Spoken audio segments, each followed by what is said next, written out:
Temu Trent Williams was really the only highlight of Thursday Night Football. I understand that mistakes happen, Kirk Herbstreit. There's Trent Williams, who's a big part of the grit of that offensive line, and they really miss him up front. He announces both NFL and college football, but we're talking about the best offensive lineman in the game. Don't disrespect him like that, pal. I need your thoughts. It's a very embarrassing moment for journalism in general, broadcast in general. Just took a hit there. Kirk Herbstreit, the standard, makes a mistake like that on national TV. Pretty hard to overlook. All right, now let's talk about what happened on the gridiron. You see the score 12-6, and it probably reminds you of that infamous Broncos Colts game. I believe it was the first ever Thursday night football matchup, and that was just dreadful. But this game wasn't necessarily boring at all. The weather played a huge factor. There was substantial rainfall throughout the first half. It really calmed down and went away for the rest of the game until like the last minute or so, and then it picked back up. The game ended with the 49ers sack. Actually, the Rams sent five to the quarterback to prevent a pass. And now Sean McVay and the Los Angeles Rams have a 50% chance to make the playoffs. Pal, first thoughts. Yeah, I was just shocked by how bad the 49ers offense looked. They couldn't get the run game going. They couldn't really pass the ball. Brock Purdy did not look good playing into conditions. And it was just a consistent factor throughout the whole game. It was just you're waiting for them to have something click and nothing came. And you see the result. You have LA who comes into San Francisco, scores 12 points, and somehow wins. This was a divisional chess match between two former coworkers and football geniuses. Fortunately, the Rams offense looked a tad better despite punting it six straight times to start the game. Today it was Kyron Williams and it was Puka Nacua after the catch, fighting for every inch they could get. Their 49ers defense, like, it looks better. It looks up to strength again, but that offense has absolutely disappeared. Are you worried about this Super Bowl window being closed, pal? Yeah, I think we had a text message conversation about something similar to this subject.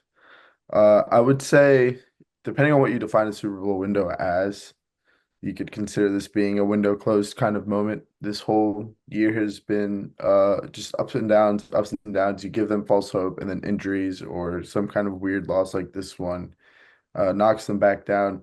I think, yeah, going forward, I don't really know how you can favor this team as it is to win a Super Bowl. You have the Bills, Chiefs, just AFC rivals that they have to worry about, let alone the NFC teams like the Eagles and the Lions that we've seen. So, yeah, I would say their window is closed now. I've heard rumors that people want Kyle Shanahan out. Personally, I don't think so yet, but that's a topic for another day. The Rams have now won seven of their last nine games. They play the Cardinals, the Jets, and then close out with the Seahawks to finish 2024. I'd really watch out if this team gets going, pal. I wouldn't want to play them in the playoffs. I agree. The Eagles played them a few weeks ago, beat them, by the way. But apart from that, I think this is a very balanced team on the offensive side of the ball. And then on defense, they can make the big plays. We saw it tonight. They're able to dominate the line of scrimmage. Isaac Gallardo had a good day, but really the rush game wasn't very effective, even though the weather was bad. So I was gonna correct you on that spelling, but I don't know how to say his name either, so I can't really. All yeah. right, so let's go with the reactions to our best bets from our preview yesterday.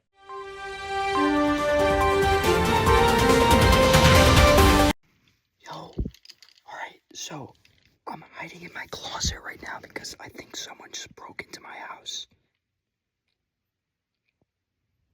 Yeah, I yeah, he must have gone in through the door using a flea flicker pick. Get your daily sports betting picks with flea flicker picks through the link in our bio on our Patreon. We post NHL, MLB, NFL, college football, and we win. Pal predicted the under, which hit. I did not, but I predicted Rams +3. Pal did not.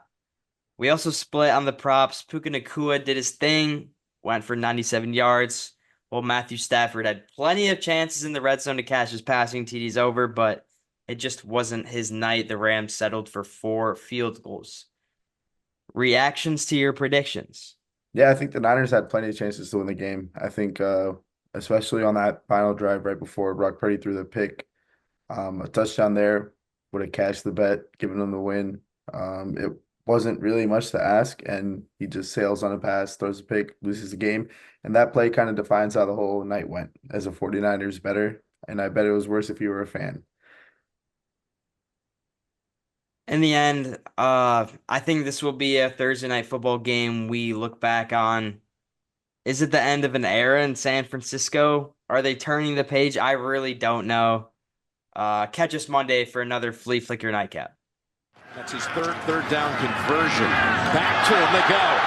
The flea flicker. And the flea flicker. Flea flicker. Blunt throw it back. The flea flicker. Flea flicker. Now you got a flea flicker. Well, this is a flea flicker they've been running for many, many years up here in New England.